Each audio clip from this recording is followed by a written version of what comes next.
Ça va? La Moune qui veut du mendiant. Non, c'est mon mendiant. C'est mon mendiant. Non, non, c'est mon mendiant.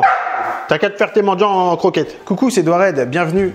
Et merci d'être là. Je t'avais proposé la dernière fois la petite variante de mendiant avec une pâte et un caramel avec les fruits secs. Vous avez été quelques-uns à être chaud pour que je vous propose la recette. Donc voilà, je vous ai entendu, je vous ai écouté. Comment? Donc aujourd'hui, petite variante du mendiant, tout aussi gourmande et tout aussi festive. C'est fanfan, c'est tata, c'est stistique, c'est fantastique. Alors, aujourd'hui, allez, assez galvaudé, on passe à la réalisation de la recette. Voilà, mais c'est totalement pas droit là.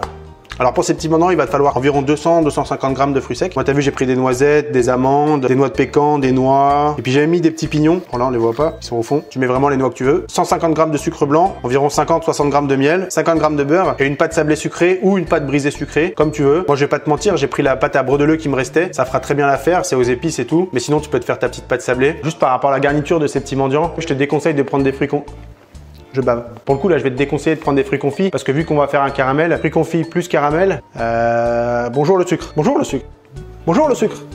Bonjour. Alors, le premier truc qu'on va faire, c'est qu'on va étaler notre petite pâte. Moi, comme je t'ai dit, j'ai récupéré ma pâte à brodeleux. Voilà, donc là, tu vas prendre tes petits moules à tartelettes et toc, tu découpes comme ça. Voilà, avant de les mettre dans les tartelettes, on remet un petit coup de rouleau. Nickel. Et paf. Voilà, nickel. Donc là, les petites tartelettes, on va les cuire à 180 pendant une petite dizaine de minutes. En gros, dès qu'elles sont jolies dorées, on les enlève. Voilà, donc là, on attend tranquillou que les petites pâtes cuisent. Puis dans une petite dizaine de minutes, on va les sortir. Et là, on fera le caramel avec les noix et tout. À tout de suite.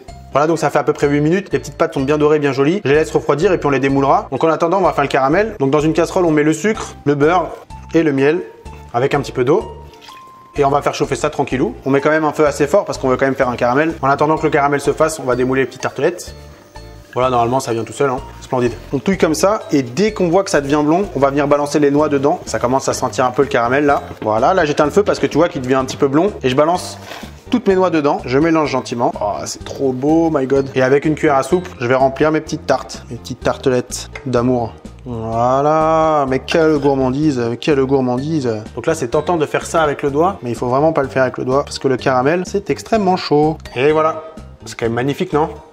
Donc là, je vais les mettre au froid le temps que le caramel prenne et après, on va venir dégustailler. Qu'est-ce que t'en dis? Voilà, donc là, ça refroidit tranquillou. Donc t'as vu, aucune difficulté. Le seul petit truc peut-être, c'est faire attention au caramel. Arrête-le vraiment quand il est blond parce que s'il brunit trop, en refroidissant, il va devenir super dur et après, bah, gling, gling, gling. Aïe, aïe, aïe, aïe, oh là là. Oh, hé, ma couronne est encore partie.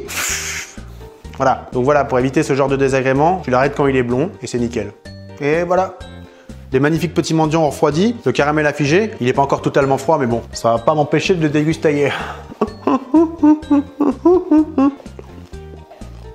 C'est vraiment méga bon, ultra gourmand. Donc voilà, j'insiste une dernière fois sur le caramel.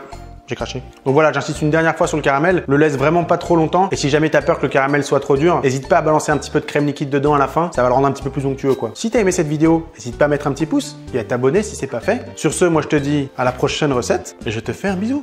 Et Moon aussi, il fait un bisou. Allez, viens là, tu vas faire un bisou. Bisous.